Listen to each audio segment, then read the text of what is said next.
ദൃശ്യമാധ്യമങ്ങൾ ഇന്ന് കാണുന്നത് പോലെ വ്യാപകമല്ലാതിരുന്ന ഒരു കാലത്ത് മലയാളികൾ കണ്ടിരുന്നത് ദൂരദർശൻ മാത്രമാണ്. അതിലെ ചില സമയങ്ങളിലെ മലയാളം പരിപാടികൾ, അതിൽ പ്രധാനപ്പെട്ടതായിരുന്നു ദൂരദർശനിലെ മലയാളം വാർത്ത. അങ്ങനെ ദൂരദർശൻ കണ്ടു കഴിഞ്ഞിട്ടുള്ള ഓരോ മലയാളിയും ഓർത്ത് വെക്കുന്ന ഒരു പേരുണ്ട്, വാർത്ത വായിക്കുന്ന ആർ ബാലകൃഷ്ണൻ. വളരെ സൗമ്യമായ മുഖത്തോടു കൂടി വളരെ സ്ഫുടമായി വാർത്ത വായിക്കുന്ന ബാലകൃഷ്ണൻ എന്ന് പറയുന്ന വാർത്താ അവതാരകൻ ഒരുപാട് പേരുടെ റോൾ മോഡലാണ്. ഇന്ന് ABC പ്രേക്ഷകർക്ക് മുമ്പിൽ ബാലകൃഷ്ണൻ സാറിൻ്റെ വിശേഷങ്ങളാണ്. സാറ് ABC മുമ്പിൽ സാറ് വരികയാണ്. അപ്പോൾ ഒരുപാട് പ്രേക്ഷകർക്ക് ഈ മുഖങ്ങൾ ഇങ്ങനെ കണ്ടു മറന്ന ആളുകളുണ്ട്. വളരെ ഗൗരവത്തോടു കൂടി വാർത്ത വായിക്കുന്ന ആളാണ്. പക്ഷേ എനിക്ക് വ്യക്തിപരമായിട്ട് അടുത്തറിയാവുന്നതുകൊണ്ട് സാറിൻ്റെ ഒരു സ്വഭാവം വളരെ ഫ്രീ ആയിട്ട് സംസാരിക്കുന്ന, വളരെ തമാശയൊക്കെ പറയുന്ന ഒരാളാണ്. പക്ഷേ ഒരു ഗൗരവ മുഖത്തിൻ്റെ ഉടമയാണ്. എന്തായാലും ABC ന്യൂസിലേക്ക് സാറിന് സ്വാഗതം. സാർ, ഇപ്പം ഈ ദൂരദർശൻ്റെ കാര്യം പറഞ്ഞുകൊണ്ട് അവിടുന്ന് തന്നെ നമുക്ക് തുടങ്ങാം. സാർ, ഇപ്പോൾ ഈ പറയുന്ന ദൂരദർശൻ അല്ലെങ്കിൽ ഈ ചാനൽ എന്നൊക്കെ പറയുന്നത് കേൾവി ഇല്ലാത്ത സമയത്താണ് സാർ അതിലേക്ക് വന്നത്. അപ്പോൾ ശരിക്കും ആ ദൂരദർശനിലൂടെയാണോ തുടങ്ങിയത്, അതോ മാധ്യമ മേഖലയിലേക്ക് എങ്ങനെയാണ് കടന്നു വന്നത്? അതിലൂടെ ഒന്ന് പറഞ്ഞു തുടങ്ങിക്കൂടെ? മാധ്യമ മേഖലയിൽ കൂടെയാണ് കടന്നു വരുന്നത്, അച്ചടി മാധ്യമം. അപ്പോൾ അച്ചടി മാധ്യമത്തിൽ നേരത്തെ നമുക്കൊരു താല്പര്യം ഉണ്ടല്ലോ, ജേർണലിസം താല്പര്യമുള്ളൊരു വിഷയമാണ്. അപ്പോൾ നമ്മുടെ മനസ്സിൽ അച്ചടി മാധ്യമമേ ഉള്ളൂ. അപ്പം അങ്ങനെ അച്ചടി മാധ്യമത്തിലേക്ക് വരുന്നു. അങ്ങനെ വളരെ യാദൃശ്ചികമായിട്ടാണ് റേഡിയോയിൽ കേൾക്കുന്ന ഈ പരസ്യം. അന്ന് കൊച്ചി ഭാഗത്തേക്ക് തിരുവനന്തപുരം ദൂരദർശൻ, കൊച്ചി എന്നല്ല, എനിക്കൊന്ന് കായംകുളം വരെ പിന്നെ വീണ്ടും അതെ, കായംകുളം വരെ അന്ന് ഉണ്ടായിരുന്നുള്ളൂ. 87 തുടങ്ങിയ സമയത്ത്, 85 തുടങ്ങി 86, 87 വരെയൊക്കെ. അതിനുശേഷമാണ് കൊച്ചിയിൽ ഹൈ പവർ ട്രാൻസ്മിറ്റർ വരുന്നത്. അപ്പോൾ ആ ഹൈ പവർ ട്രാൻസ്മിറ്റർ വരുന്നു, കൊച്ചിയിലേക്ക് കൂടി സംപ്രേഷണം വ്യാപിപ്പിക്കുന്നു എന്നതിന് മുന്നോടിയായിട്ടാണ് വാർത്താവതാരകരെ ഈ ഭാഗത്ത് അന്വേഷിച്ചത്. കേരളം മുഴുവൻ ഒരു ഇത് കൊടുക്കാൻ വേണ്ടി അത് റേഡിയോയിൽ കേട്ടു. റേഡിയോയിൽ തൊഴിലാളി മണ്ഡലം എന്നൊരു പരിപാടിയില്ല. അതിന് അവസാന ഭാഗത്ത് ചില ദിവസം ചലച്ചിത്രഗാനവും ചില ദിവസം ഈ തൊഴിലവസര വാർത്തകളായിരിക്കും. അങ്ങനെ വന്നൊരു തൊഴിലവസര വാർത്ത അച്ഛൻ കേട്ടു. അത് 5:50 ഇതാ വരിക. അപ്പം അച്ഛൻ ഓഫീസിൽ നിന്ന് വന്നത് വയ്ക്കുന്നു, തൊഴിലാളി മണ്ഡലം ഇങ്ങനെ പോകും. ഇത് വന്നപ്പോൾ യാദൃശ്ചികമായിട്ട് അച്ഛൻ്റെ ചെവിയിലെടുപ്പെടുന്നു. അപ്പോൾ എൻ്റെ ഒരു താല്പര്യം അറിയാമെന്നുള്ളത് കൊണ്ട് ഞാൻ വന്നപ്പോൾ അച്ഛൻ ഇങ്ങനെ ദൂരദർശൻ ആളെ വിളിക്കുന്നുണ്ട്. അങ്ങനെയാണ് അപേക്ഷിക്കുന്നത്. വളരെ യാദൃശ്ചികമായി നമ്മൾ അതിലേക്ക് വരിക. ആ ഒരു പരസ്യം കേട്ടില്ലായിരുന്നെങ്കിൽ ഒരു പക്ഷേ കരിയർ തന്നെ മാറിപ്പോയി. ശരിക്കും ആ ഒരു പരസ്യം കേട്ടിട്ട് ഒരു അഭിമുഖത്തിലേക്കൊക്കെ ചെല്ലുന്നു, അല്ലെങ്കിൽ ഇന്റർവ്യൂവിനൊക്കെ ചെല്ലുന്നു, അന്ന് പ്രതീക്ഷിച്ചിരുന്നു എനിക്ക് ഈ ജോലി കിട്ടുമെന്ന്? പ്രതീക്ഷ ഒന്നും ഉണ്ടായിരുന്നില്ല. തീരെ എനിക്ക് ആഗ്രഹം ഉണ്ടായിരുന്നു. അതാണ് നല്ല വാക്ക്. പ്രതീക്ഷ എന്ന് പറഞ്ഞാൽ നമുക്ക് തിരുവനന്തപുരം നമുക്ക് അറിയാവുന്നൊരു സ്ഥലമാണ്. പക്ഷേ ഈ കുടപ്പനക്കുന്ന് എവിടെയാണെന്ന് അറിയില്ലായിരുന്നു. അപ്പം അങ്ങനെ ഞാൻ പേരൂർക്കട ചെല്ലുന്നു. ഞാനും എൻ്റെ അമ്മാവൻ്റെ മകനുണ്ട്.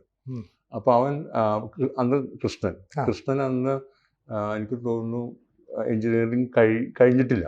അപ്പോൾ ചേട്ടാ, ഈ പേരൂർക്കട നമ്മുടെ ലോ അക്കാദമിയുടെ സൈഡിലൂടെയാണ് എന്നെനിക്ക് തോന്നുന്നു. അതുപോലെ ഞങ്ങൾ പേരൂർക്കട ബസ് ഇറങ്ങി ഈ മോഹൻലാൽ പറഞ്ഞ പോലെ ചോദിച്ച് മുന്നോട്ട് ദൂരദർശൻ കേന്ദ്രം വരെ നടന്നു.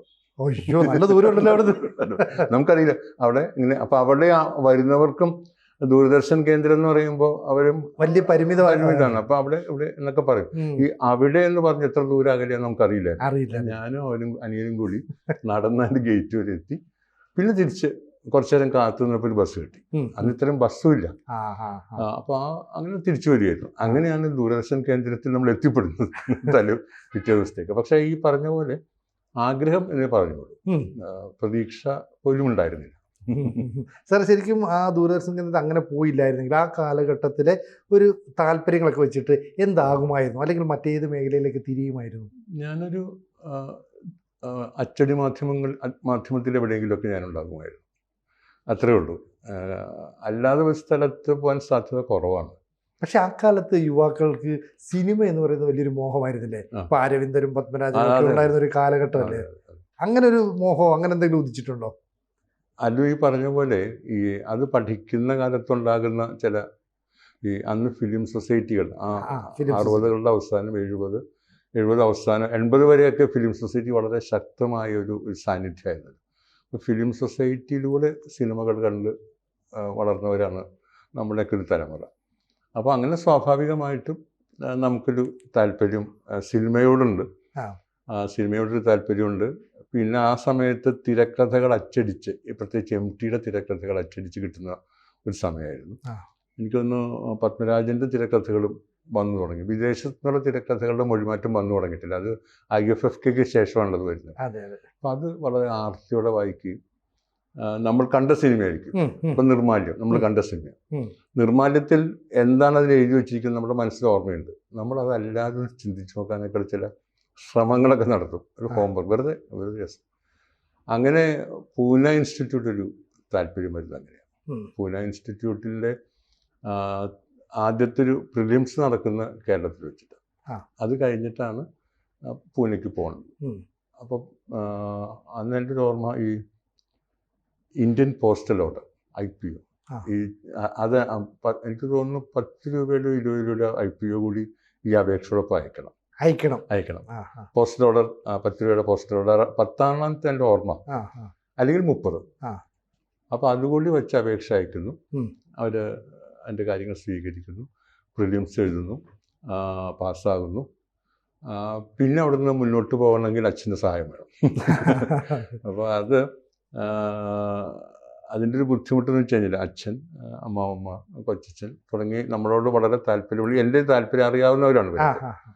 പക്ഷെ അത് ഈ പറഞ്ഞ പോലെ പൂന ഇൻസ്റ്റിറ്റ്യൂട്ട് പോയിട്ട് എന്ത് ചെയ്യാൻ പറ്റും, പാസ്സായി വന്നിട്ട് എന്ത് ചെയ്യാൻ പറ്റും. അങ്ങനെ ആകെ എനിക്കും ഞങ്ങൾക്ക് കേരളത്തിൻ്റെ മുൻപിൽ ഒരു പൂന ഫിലിം ഇൻസ്റ്റിറ്റ്യൂട്ടുകാരൻ എന്ന് പറയാവുന്നത് ശ്രീ അടൂർ ഗോപാലകൃഷ്ണൻ മാത്രമേ ഉള്ളൂ. അപ്പം നമുക്കതൊന്നും പിടിക്കാവുന്ന റേഞ്ചല്ല. പക്ഷേ അന്ന് ഈ ടെലിവിഷൻ ഇൻഡസ്ട്രി ഇത്ര വ്യാപകമാകും എന്നൊരു സൂചന നമുക്കുണ്ടെങ്കിൽ നമ്മൾ പോകുമായിരുന്നല്ല, എന്നെ വിടുമായിരുന്നു. തിരിച്ചു വന്നിട്ട് ആ ഇൻഡസ്ട്രിയിൽ നിൽക്കാമായിരുന്നു. ഇത് സിനിമ എന്ന ഇൻഡസ്ട്രിയിലേക്ക് മാത്രം നിൽക്കുമ്പോഴാണ് ഒരു ബുദ്ധിമുട്ട്. 2 ഇൻസ്റ്റിറ്റ്യൂട്ടിൽ നിന്ന് വരുന്ന ആൾക്കാർക്ക് ചെയ്യാവുന്ന സിനിമകളുടെ ഒരു പരിമിതിയില്ലല്ലോ. അത് ഇത് രണ്ടും കഴിഞ്ഞിട്ട് പിന്നെ എന്ത് ചെയ്യാൻ പറ്റും? ആ സമയം ഈ TV എത്ര വ്യാപകമാകും എന്നറിഞ്ഞിരുന്നെങ്കിൽ സ്വാഭാവികമായിട്ടും ഒരു ഉപരിപഠനം എന്ന രീതിയിൽ എനിക്ക് പോകാൻ സാധിക്കുമായിരുന്നു എന്നാണ് ഇപ്പോൾ. അന്നല്ല, ഇപ്പോഴെനിക്ക് തോന്നുന്നത് അങ്ങനെയാണ്. പക്ഷെ ഏതായാലും കറങ്ങി തിരിഞ്ഞ് അവിടെ എത്തിയത്. സാർ ഇപ്പോഴാണെങ്കിൽ ഈ റീഡിംഗ് ഒക്കെ പറഞ്ഞാൽ വളരെ ഈസിയാണ്. കാരണം എന്ന് പറഞ്ഞാൽ ടെലിപ്രോംപ്റ്റർ നോക്കി വായിച്ചാൽ മതി. പക്ഷെ പണ്ട് ദൂരദർശൻ കാണുന്ന സമയത്ത് നമ്മൾ ഒരു പേപ്പർ ഇങ്ങനെ മാറ്റുന്നു, ഒരു പേപ്പർ ഇങ്ങനെയൊക്കെ തോന്നുന്നത്. അങ്ങനെ എന്തായിരുന്നു എഴുതി വാർത്ത എങ്ങനെയാണ് വരുന്നത്? അതൊക്കെ ആ കാലത്ത് അന്ന് ഈ മലയാളം ടൈപ്പ് റൈറ്ററിൻ്റെ കാലമാണ്. ആ ടൈപ്പ് റൈറ്ററിൽ ടൈപ്പ് ചെയ്യുന്നു, വാർത്ത എഴുതുന്നു. അത് ടൈപ്പിസ്റ്റ് തന്നെയാണ് ടൈപ്പിസ്റ്റ്. അത് ടൈപ്പ് ചെയ്യുന്നു, നമുക്ക് വരുന്നു. എന്നിട്ട് അത് മൗണ്ട് ചെയ്യും. കുറച്ച് കട്ടിയുള്ള ഒരു ബോർഡിൽ മൗണ്ട് ചെയ്ത് സ്റ്റേപ്പിൾ ചെയ്ത് നമുക്ക് തരുന്നു. എന്നാലും എടുത്ത് മാറ്റും, അല്ലെങ്കിൽ പേപ്പർ കൂട്ടി പിടിക്കാതിരിക്കാൻ ഈ ചെറിയ അതിൽ മൗണ്ട് ചെയ്തിട്ടാണ് നമുക്ക് തരുന്നത്. അത് നമ്മൾ നോക്കുന്നു.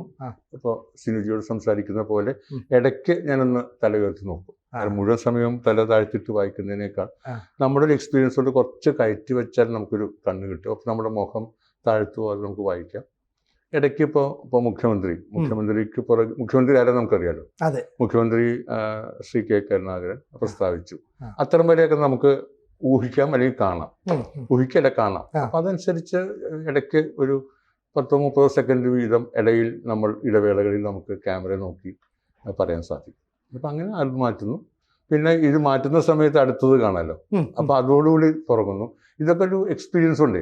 5-6 മാസത്തെ എക്സ്പീരിയൻസ് കൊണ്ട് എങ്ങനെയാണ് ഈ കണ്ണ് ക്യാമറയിലേക്കും തിരിച്ചും വരേണ്ടത് എന്നൊക്കെ നമുക്കെന്നല്ല, എല്ലാവർക്കും അത് സ്വായത്തമാക്കാൻ പറ്റിയിട്ടുണ്ടാവും. ഇവിടെയുള്ള എല്ലാവർക്കും പറ്റിയിട്ടുണ്ട്.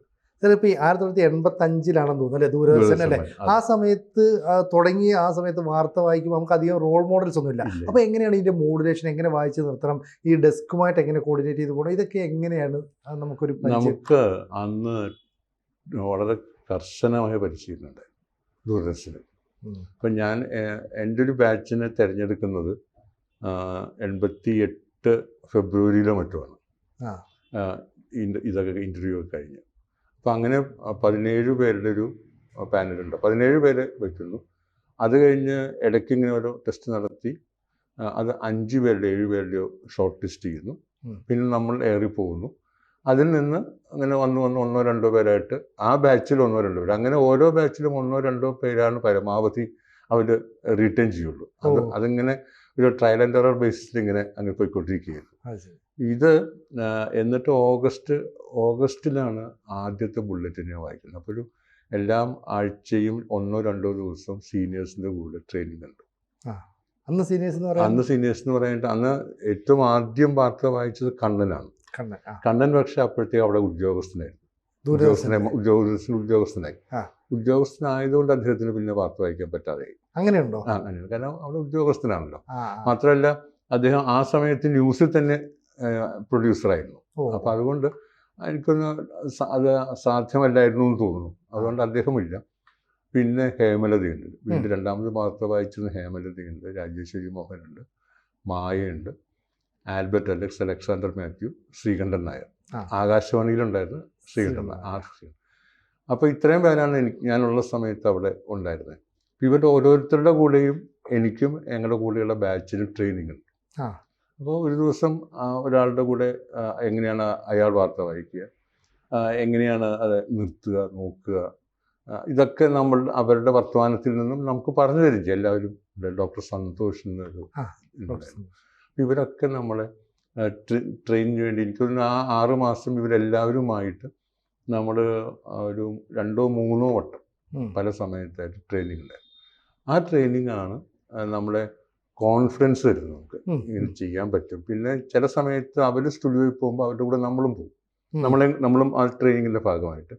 അപ്പോൾ ഉണ്ടാകാവുന്ന സന്ദർഭങ്ങൾ, എങ്ങനെയാണ് നമ്മൾ ഫ്ലോർ മാനേജറും നമ്മളായിട്ട് കമ്മ്യൂണിക്കേറ്റ് ചെയ്യുക തുടങ്ങിയ കാര്യങ്ങളൊക്കെ നമുക്ക് നേരിട്ട് ലൈവായിട്ട് കാണാം. പിന്നെ ഫ്ലോർ മാനേജർ എന്നൊരു തസ്തിക ദൂരദർശനിലുണ്ട്. ഇതൊക്കെ അന്ന് ഹെഡ്ഫോണൊന്നും ഇല്ലല്ലോ. അപ്പോൾ ക്യാമറാമാന് മാത്രമേ ഹെഡ്ഫോണുള്ളൂ. അല്ല, ക്യാമറാമാനും ഹെഡ്ഫോണുണ്ട്, പ്രൊഡ്യൂസറെ കേൾക്കാൻ. പ്രൊഡ്യൂസറെ തന്നെ വീണ്ടും കേട്ട് നമുക്ക് നിർദ്ദേശം തരാൻ ഫ്ലോർ മാനേജർ എന്ന് പറഞ്ഞ ആൾക്കും ഹെഡ്ഫോൺ. അദ്ദേഹത്തിൻ്റെ നിർദ്ദേശം അനുസരിച്ചാണ് നമ്മൾ വാർത്ത തുടരുന്നത്, സ്പീഡ് വേഗം കൂട്ടുന്നത്, വേഗം കുറയ്ക്കുന്നത്. ഇപ്പോൾ വാർത്ത നിർത്തേണ്ടി വന്നാൽ ഹെഡ്ലൈൻസ് വീണ്ടും വായിക്കാൻ പറയുന്നത്, ഇങ്ങനെ തുടങ്ങിയ എല്ലാ നിർദ്ദേശങ്ങളും ഫ്ലോർ മാനേജർ കൈകളിലൂടെ നമുക്ക് തരിക. അദ്ദേഹത്തിന് ഹെഡ്സെറ്റ് കിട്ടും. പിന്നീടാണ് നമുക്ക് ഹെഡ്സെറ്റ് കിട്ടി നമ്മൾ നേരിട്ട് പ്രൊഡ്യൂസറായിട്ട് ബന്ധം വയ്ക്കുന്നത് പിന്നീടാണ്. അപ്പം അത്തരം കാര്യങ്ങളിലൊക്കെ ഉള്ളൊരു നമ്മുടെ ഒരു അമ്പരപ്പ് മാറ്റിയത് ട്രെയിനിങ്ങാണ്, ആ പരിശീലനമാണ്. അപ്പം എന്നെപ്പോലെ നഗരത്തിൽ പോലും താമസിച്ചിട്ടില്ലാത്ത ഒരാൾക്കൊരു വലിയ അമ്പരപ്പുണ്ട് തിരുവനന്തപുരത്ത് വരിക. തിരുവനന്തപുരം എനിക്ക് പരിചിതമായ നഗരമാണ്, എൻ്റെ ഒരുപാട് ബന്ധുക്കൾ ഉള്ള സ്ഥലമാണ്. പക്ഷേ ഇത് തികച്ചും പുതിയൊരു മാധ്യമമാണല്ലോ. ആ അമ്പരപ്പ് മാറിയത് എല്ലാവരും സീനിയേഴ്സ് എന്ന് പറഞ്ഞുകൊണ്ട്, കാരണം ചിലരൊക്കെ പ്രായം കുറവായതുകൊണ്ട് പ്രൊഫഷണൽ എൻ്റെ സീനിയേഴ്സ് ആയിട്ടുള്ള അവരുടെ പരിശീലനം കൊണ്ടാണ് അത്. അന്ന് പക്ഷേ ഈ പറഞ്ഞ പോലെ കണ്ണൻ അവിടെ ഉണ്ടായിരുന്നു. അപ്പോൾ കണ്ണൻ ആ ഒരു എക്സ്പീരിയൻസ് കൂടി അദ്ദേഹം വായിച്ച സമയത്ത് അദ്ദേഹത്തെ സംബന്ധിച്ചിടത്തോളം, അല്ലെങ്കിൽ ആദ്യത്തെ ഒരു ബാച്ചിനെ സംബന്ധിച്ച് ഹേമ, കണ്ണൻ, സന്തോഷ് ഇവർക്കൊക്കെ ഈ ഒരാളുമില്ല മുമ്പിൽ. ഞങ്ങൾക്ക് പിന്നെ ഇവരൊക്കെയിലുണ്ട്, അവർക്ക് ആരുമില്ല. മലയാളത്തിൽ ഒരു പക്ഷേ എന്താ പറയുക, ഒരു ഹിന്ദി കണ്ടിട്ടോ ഇംഗ്ലീഷ് വാർത്തകൾ കണ്ടിട്ടോ അതിനെ മലയാളത്തിൽ ഇങ്ങനെ ആയാൽ നന്നായിരിക്കും, ഒരു വിഗതകുമാരൻ സംവിധാനം ചെയ്ത അവസ്ഥയിലായിരിക്കും അവരൊക്കെ ചെയ്തിട്ടില്ല. ഒരാളുമില്ല മുമ്പിൽ. നമുക്ക് പിന്നെ ഇവരൊക്കെ ഉണ്ടായിരുന്നു, അവരുടെ സഹായം ഉണ്ടായിരുന്നു. സാർ, ഇപ്പോൾ ഈ വാർത്ത വായിക്കുമ്പോൾ കാണുന്ന വളരെ ഗൗരവക്കാരനായ ഒരു ന്യൂസ് റീഡർ ഇങ്ങനെയാണ് കാണുന്നത്. പക്ഷേ സാറിന് അടുത്തറിയാവുന്നതുകൊണ്ട് ഞാൻ പറയുന്നു, അങ്ങനെ ഗൗരവക്കാരൊന്നും എല്ലാവരും ചിരിച്ചിട്ടാണ് സംസാരിക്കുകയൊക്കെ, വളരെ ആക്സസിബിളാണ്. സാറ് തന്നെ കൂടുതലും പൊതുഗതാഗതത്തെയാണ് ആശ്രയിക്കുന്നത്. അങ്ങനെ പൊതുഗതാഗതത്തിൽ ഇപ്പോൾ ബസ്സിലായിക്കോട്ടെ ട്രെയിനിലായിക്കോട്ടെ ആളുകൾ കാണുമ്പോൾ അയ്യോ പരിചിത മുഖം എന്ന് പറഞ്ഞ് വന്ന് മിണ്ടാൻ പേടിയുണ്ടോ, അതോ അവരുമായിട്ട് സംസാരിക്കുമ്പോൾ അയ്യോ ഞങ്ങൾ കണ്ട മുഖമല്ലല്ലോ ഇത് എന്നുള്ള രീതിയിൽ അങ്ങനെ അമ്പരപ്പോ അത്ഭുതമോ ഒക്കെ ഉണ്ടായിട്ടുണ്ടോ? അല്ല, അവര് ഈ പറഞ്ഞ പോലെ ഇന്നയാളല്ലേ എന്നൊരു ചോദ്യം ഉണ്ടാവും, ഇല്ലെങ്കിൽ ഇന്നയാളെന്ന് ഉറപ്പിക്കുന്നവരുണ്ടല്ലോ. ഇത് ബാലകൃഷ്ണൻ തന്നെയാണ്, അങ്ങനെ ആ രീതിയിൽ സംസാരിക്കും. നീ ബാലകൃഷ്ണനല്ലേ, സംശയം അതെ എന്ന് പറയും. അങ്ങനെ 2 രീതിയിൽ വരും. അപ്പം അങ്ങനെ നമ്മൾ സംസാരിച്ച് കഴിഞ്ഞതിൻ്റെ 2ാം ഭാഗത്താണ് സിനുജു പറഞ്ഞത് വരിക. ഞങ്ങൾ ഇങ്ങനെ അല്ലാട്ടോ വിചാരിച്ചു പറയുന്നത് എൻ്റെ 2ാം ഭാഗത്താണ്. ആദ്യ ഭാഗത്ത് വളരെ ഫോമലായിട്ട് സംസാരിക്കുന്നു, എവിടെ വീട്, മറ്റു കാര്യങ്ങൾ, തിരുവനന്തപുരത്തെ കാര്യങ്ങൾ, ദൂരദർശൻ്റെ കാര്യങ്ങൾ, പറഞ്ഞ പോലെ നോക്കി വായിക്കുന്നതിൻ്റെ കാര്യങ്ങൾ, ഇങ്ങനെ ദൂരദർശനുമായി ബന്ധപ്പെട്ട കാര്യങ്ങൾ, അവർക്കറിയാൻ താല്പര്യമുള്ള വിഷയങ്ങൾ ഒക്കെ ചോദിക്കുന്നു. നമുക്കറിയാവുന്ന നമ്മൾ പറയുന്നു. അങ്ങനെ അവരിറങ്ങാറാവുമ്പോൾ നമ്മൾ തിരുവനന്തപുരം മുതൽ കൊരട്ടി വരെയുള്ള മുഴുവൻ ദൂരം നമ്മൾ ഓടുന്നതുകൊണ്ട് ഇടയ്ക്ക് ആൾക്കാർ ഇങ്ങനെ കയറി ഇറങ്ങി പോകില്ല. അതിൻ്റെ 2ാം ഭാഗത്താണ് അവർ പറയുന്നത് ഞങ്ങൾ ഇങ്ങനെ അല്ലാട്ടോ വിചാരിച്ചു, കുറച്ചുകൂടി വെച്ചാൽ വാർത്ത കണ്ടിട്ട് മാത്രം പറയുന്നത്, നമ്മളായിട്ട് പരിചയമില്ലല്ലോ, അതുകൊണ്ടാണ്. അതുണ്ടായിട്ടുണ്ട്, അതിപ്പോഴും ഉണ്ട്. ഇപ്പോൾ കുറച്ച് തടിയൊക്കെ വെച്ചപ്പോൾ ആൾ തന്നെയല്ലേ എന്നൊരു സംശയമുള്ള കുറേ ആൾക്കാരുണ്ടാവും സ്വാഭാവികമായിട്ട്. എന്നിട്ട് പറയും നിങ്ങൾ അന്ന് അങ്ങനെയായിരുന്നു, പക്ഷെ ഇപ്പോൾ നിങ്ങളൊക്കെ മാറിപ്പോയി പറയുന്ന ആൾക്കാർ. സാർ, ഇപ്പോൾ ഈ ബസ്സിലും ട്രെയിനിലും ഒക്കെ യാത്ര ചെയ്യുന്നതെന്ന് പറയില്ലേ, അപ്പോൾ അത് മനഃപൂർവ്വം അങ്ങനെ ചെയ്യുന്നതാണോ, അതോ എൻ്റെ ശീലം അതാണ്, എനിക്ക് കുറച്ച് കാഴ്ചകളൊക്കെ കണ്ടിരിങ്ങനെ പോകാൻ വേണ്ടിയാണ്, എന്തായിരുന്നു ആ ഒരു യാത്ര? സ്വാഭാവികമായിട്ട് ഇപ്പോഴത്തെ കാലത്തെ ആളുകളെ സംബന്ധിച്ചിടത്തോളം ഒന്ന് ആളുകളൊക്കെ തിരിച്ചറിഞ്ഞു തുടങ്ങിയാൽ പിന്നെ കാറിനകത്തൊക്കെ പോയി അല്ലെങ്കിൽ കുറച്ച് ജാട കാണിക്കുന്നത്, എന്താണ് അങ്ങനെ നമുക്ക് തോന്നാഞ്ഞത്? ഈ ചോദ്യം ആദ്യമായിട്ട് ഒരാളോട് ചോദിക്കണം, സിനുജനായിട്ട് ചോദ്യം ആദ്യമായിട്ട് ചോദിക്കണം. അതുകൊണ്ട് ഈ ഉത്തരം ആദ്യമായിട്ടുള്ള ഉത്തരം. അതായത് പണ്ട് നമ്മൾ വായിക്കുന്ന കുറേ താല്പര്യമുണ്ട്, നമ്മളെല്ലാം പഠിക്കുന്ന കാലത്താണ് കൂടുതൽ വായിക്കുക. പഠിക്കുന്ന പുസ്തകങ്ങളേക്കാൾ മറ്റു പുസ്തകങ്ങളൊക്കെ വായിച്ച് എൻ്റെ മനസ്സിൽ രൂപപ്പെട്ടൊരു കാര്യം, ഞാൻ സ്വന്തമായിട്ടൊരു വാഹനം വാങ്ങില്ല എന്നുള്ളതായിരുന്നു. വാങ്ങില്ല. എനിക്ക് പൊതു ഗതാഗത സംവിധാനം മതി. ആ തീരുമാനം തെറ്റാവാം, ഇല്ലയെന്ന് ഞാൻ പറയണില്ല. അത് പലരുടെ പുസ്തകങ്ങൾ വായിച്ചത്, ആ പേരുകളൊക്കെ വലിയ പേരുകളായാലും ഞാൻ പറയുന്നില്ല. കാരണം അവർ വായിച്ചിട്ട് നീ അങ്ങനെ ചിന്തിച്ചോന്നൊക്കെ സിനിജി ചോദിക്കില്ല, കേട്ടിരിക്കുന്നവർക്ക് തോന്നും ഓ പിന്നെ ഇയാൾ. പക്ഷെ അതുകൊണ്ട് ആ വലിയ പേരുകളൊന്നും ഞാൻ പറയുന്നില്ല. പിന്നെ ആ സമയത്ത് ഇറങ്ങിയ ലേഖനങ്ങൾ ഈ പൊതുഗതാഗത സംവിധാനത്തെ പ്രോത്സാഹിപ്പിക്കണമെന്ന് പറഞ്ഞ് നമ്മുടെ ചെറുപ്പത്തിൽ നമ്മൾ വായിച്ചാൽ, നമ്മുടെ ചെറുപ്പം എന്ന് പറയുന്നത് നമ്മളൊരു 18 മുതൽ 24 വയസ്സ് വരെയൊക്കെയുള്ള കോളേജിൽ തൊട്ട് പുറകെയുള്ള ഒരു ആദർശധീരതയുള്ള ഒരു കാലഘട്ടം. അപ്പോൾ ഞാൻ വിചാരിച്ചിരുന്നത് പൊതുഗതാഗതം മതി. അതെനിക്ക് ജോലി പോലും ഇല്ല കേട്ടോ, ജോലി പോലും ഇല്ല ആ സമയത്ത്. പിന്നെ ഒരു സ്കൂട്ടർ വാങ്ങിയാൽ കൊള്ളാം എന്നൊക്കെ ഒരു താല്പര്യമാണ് സ്വാഭാവികമായിട്ടും. സ്കൂട്ടറൊക്കെ വാങ്ങി. പക്ഷെ ഞാനൊരു 2 വർഷം കഴിഞ്ഞപ്പോൾ അത് വിറ്റു. രണ്ട് വർഷം ഉണ്ടായിട്ടുള്ളൂ. എൻ്റെ കുഞ്ഞുങ്ങൾ പോലും അത് കയറിയിട്ടില്ല. ഭാര്യ കയറിയിട്ടുണ്ട്, വേറെ ആരും കയറിയിട്ടില്ല. ഞാനത് വിറ്റു. വിൽക്കേണ്ട ആവശ്യമൊന്നുമില്ല, കാരണം ആവശ്യമില്ലല്ലോ. വീട്ടിൽ വെക്കാവുന്ന സാധനം വീട്ടിൽ വന്നാൽ ഇപ്പോഴും ഉപയോഗിക്കാവുന്ന സാധനം. ഞാനത് എന്നെ സംബന്ധിച്ചിടത്തോളം അതാണ് കാരണം. ഞാനിത് എങ്ങും ചോദിക്കാത്തതുകൊണ്ട് എങ്ങും പറഞ്ഞിട്ടില്ല. ഇപ്പോഴും വാഹനമില്ല. വാഹനം മീൻസ് വീട്ടിൽ വാഹനം ഓടിക്കാൻ അറിയുന്ന എല്ലാവർക്കും വാഹനം ഓടിക്കാൻ അറിയാം. ഭാര്യയ്ക്ക്, മക്കൾക്ക്, വന്ന മക്കൾക്ക് എല്ലാവർക്കും അറിയാം. ഞാനത് പഠിച്ചിട്ടുമില്ല. അപ്പോൾ അറിയാമല്ലോ. അപ്പോൾ എൻ്റെ പ്രായത്തിലുള്ള ആൾക്ക് 30 വർഷം മുമ്പോ 35 വർഷം മുമ്പോ വാഹനം ഓടിക്കാൻ പഠിക്കാൻ ബുദ്ധിമുട്ടില്ല. പ്രത്യേകിച്ച് ഈ ദൂരദർശൻ്റെ ഒരു ലേബൽ കൂടി ഉള്ളപ്പോൾ ചെറുതാക്കി പറയല്ല, പാസ്സാകാനും എളുപ്പമാണ്. അത് ആ ഉദ്യോഗസ്ഥന്മാരെ ചെറുതാക്കി പറയല്ല, എന്നാലും ഒരു കുഴപ്പമില്ല എന്ന് വിചാരിച്ച് പാസ്സായി വരാവുന്നൊരു സാധ്യതയുള്ള സമയം. അപ്പോൾ പോലും നമ്മൾ ഇതിന് പോയിട്ടില്ല. ആകെ സ്കൂട്ടറിന് വേണ്ടി ഒരിക്കൽ പോയി, അത് പാസ്സായി വന്നു. ഞാൻ 2 വർഷം കഴിഞ്ഞ് അത് വീട്ടിൽ നിന്ന് റെയിൽവേ സ്റ്റേഷൻ വരെ പോകാനേ ഉപയോഗിച്ചിട്ടുള്ളൂ കൂടുതൽ. പിന്നെ വളരെ കൊതി കൊണ്ട് ചിലപ്പോൾ അങ്ങോട്ടും ഇങ്ങോട്ടും കുറച്ച് ദൂരം ഓടിച്ചിട്ടുണ്ടാവുന്നു. പക്ഷെ അത് ഇല്ല. കാരണം പബ്ലിക് ട്രാൻസ്പോർട്ട് ഇനിയും വികസിക്കേണ്ടതും നമ്മൾ കുറേ കൂടി ഫലപ്രദമായി പ്രയോജനപ്പെടുത്തേണ്ടതുമാണ് എന്ന് ഇപ്പോഴും വിശ്വസിക്കുന്നുണ്ട്. അത്തരം ചില ആശയങ്ങളൊക്കെ മനസ്സിൽ കിടക്കുമല്ലോ, നമ്മൾ കുട്ടിക്കാലത്ത് വായിച്ച പലതിൻ്റെ. അത്തരം സാധനങ്ങളിൽ നിന്നൊക്കെ ലോകവും മാറി, നമ്മളും മാറിയിട്ടുണ്ടാവാം. പക്ഷേ ഇത്തരം കുറേ സാധനങ്ങൾ തെറ്റായാലും ശരിയായാലും ഇപ്പോഴും മനസ്സിലുണ്ട്. സാർ, ഇപ്പോഴും ആ വാഹനം മേടിക്കാതിരുന്നത് അല്ലെ ഉപയോഗിക്കാതിരുന്നത് ശരിയായിരുന്നു എന്നാണ് തോന്നുന്നത്, അതോ തെറ്റുപറ്റി തോന്നുന്നുണ്ടോ? തെറ്റോ ശരിയോ എന്നുള്ളത് ഞാൻ ആലോചിച്ചിട്ടില്ല. സൗകര്യം ആണിപ്പോൾ ചിന്ത. ഇപ്പോൾ ഞാൻ ഒരു പൊതുപ്രവർത്തനം, അത്യാവശ്യം പൊതുപ്രവർത്തനം നാട്ടിൽ മാത്രമുള്ള ഒരാളാണ്. അപ്പോൾ ഒരു അത്യാവശ്യം വന്ന് പോണ്ടി വന്നാൽ ഒരു വാഹനം ഉണ്ടെങ്കിൽ പോകാൻ പറ്റും. നാട്ടിലാണ് ഇപ്പോഴും പറയുമ്പോൾ അവിടെ പുറത്തിറങ്ങിയാൽ ഒരുപാട് സുഹൃത്തുക്കളുണ്ടെങ്കിലും നമ്മൾ പോകേണ്ട സ്ഥലത്തേക്ക് വരേണ്ട ഒരാളല്ലല്ലോ. അയാൾ കൂടി വരുന്ന സ്ഥലമാണെങ്കിൽ ചേട്ടാ നമുക്ക് ഒരുമിച്ച് പോകാം എന്ന് ഇങ്ങോട്ട് പറയുന്നവരാണ് എല്ലാവരും, നമ്മുടെ സുഹൃത്തുക്കൾ, വണ്ടിയില്ലാത്തതുകൊണ്ട്. പക്ഷെ അല്ലാത്തൊരിടത്ത് ഞാൻ പോകേണ്ടി വരുമ്പോൾ ഞാൻ പെട്ടെന്നൊരാവശ്യം വന്ന് ഞാൻ പോകണം. ഒരു പ്രത്യേകിച്ച് മരണം, അല്ലെങ്കിൽ ഒരു അപകടം, ഇതിനാണല്ലോ ഒരു പെട്ടെന്ന് പോകേണ്ടത്. ഞാൻ അത് ഓട്ടോറിക്ഷ മതിയല്ലോ. നാട്ടിലൊക്കെ അത് മതി, ഓട്ടോറിക്ഷ മതി, ബസ് മതി. വെച്ചാൽ പ്രൈവറ്റ് ബസ് കൂടുതലുള്ളൊരു സ്ഥലമാണ് എൻ്റെയൊക്കെ ഒരു സ്ഥലം. പ്രൈവറ്റ് ബസ് എല്ലാ വഴികളിലൂടെയും പ്രൈവറ്റ് ബസ്സുണ്ട്. ഈ കൊറോണ കഴിഞ്ഞതിന് ശേഷം ഞായറാഴ്ച ദിവസം പ്രൈവറ്റ് ബസ് കുറവാന്ന് മാത്രമേ ഉള്ളൂ. പണ്ട് ഞായറാഴ്ചയും പ്രൈവറ്റ് ബസ് വളരെ സമൃദ്ധമായിട്ട് ഓടിയിരുന്നു. അപ്പോൾ അതുകൊണ്ട് യാത്ര എനിക്കൊരു ബുദ്ധിമുട്ടായിട്ട് ഇപ്പോഴും തോന്നില്ലെന്ന് വെച്ചാൽ പ്രായം കൊണ്ട് മാത്രമല്ല, സൗകര്യങ്ങളുണ്ട്, ട്രാൻസ്പോർട്ടേഷൻ സംവിധാനങ്ങളുണ്ട്, അത് കുറേ കൂടി പ്രയോജനപ്പെടുത്തേണ്ടതാണ് എന്നാണ് ഞാൻ വിശ്വസിക്കുന്നത്. പക്ഷേ അങ്ങനെ അല്ല എന്നാണ് ഇപ്പോൾ പുതിയ കാലം പറയുന്നത്. കാരണം ബസ്സിൽ തന്നെ ചില സമയത്ത് നമുക്ക് സ്ഥിരം, എൻ്റെ നാടാണല്ലോ, ആളില്ലല്ലോ. ഇപ്പോൾ വെറുതെ ഇരിക്കുമ്പോൾ കണ്ടക്ടർ നടത്തിയിരിക്കുന്ന ഒരു മനുഷ്യനില്ല കേട്ടോ. പിള്ളേർ എല്ലാവർക്കും വീട്ടിൽ 2ഉം 4ഉം വണ്ടിയാണ്. ബസ്സിൽ കയറാൻ ആളില്ലെന്ന് ഈ ചങ്ങാതി. കാരണം ഇവൻ ചെറുപ്പത്തിൽ കണ്ടക്ടറായിട്ട് വരുന്ന സമയത്ത് നമ്മൾ യാത്രക്കാരനാണ്. അപ്പം അങ്ങനെ വർഷങ്ങളുടെ ഒരു സ്നേഹമുണ്ട് അവർക്ക്. ആരുമില്ല ചേട്ടാ, ഇങ്ങനെ പറയാം. എല്ലാവർക്കും 2ഉം 4ഉം 5ഉം വണ്ടിയാണ് വീട്ടിൽ. അപ്പോൾ ഞാൻ ആലോചിക്കുമ്പോൾ ഒന്ന് ഓഫീസിൽ പോകാൻ, പിന്നെ കടയിൽ പോകാൻ, പിന്നെ ഫാമിലി ആയിട്ട് പോകാൻ, ഇങ്ങനെയൊക്കെയാണ് വണ്ടികൾ ഓരോ വീട്ടിലുണ്ടാകുന്നത്. അപ്പോൾ അത് പ്രൈവറ്റ് ബസ്സുകളൊക്കെ ഞങ്ങളുടെ നാട്ടിൽ കൊറോണ കഴിഞ്ഞപ്പോൾ ചില റൂട്ടിലൊക്കെ പ്രൈവറ്റ് ബസ് നിർത്തിക്കളും. ഞങ്ങൾ ചാലക്കുടിയിൽ സിനിമ കണ്ടിട്ട് തിരിച്ചു വരുന്നൊരു ലാസ്റ്റ് ബസ്സുണ്ട്.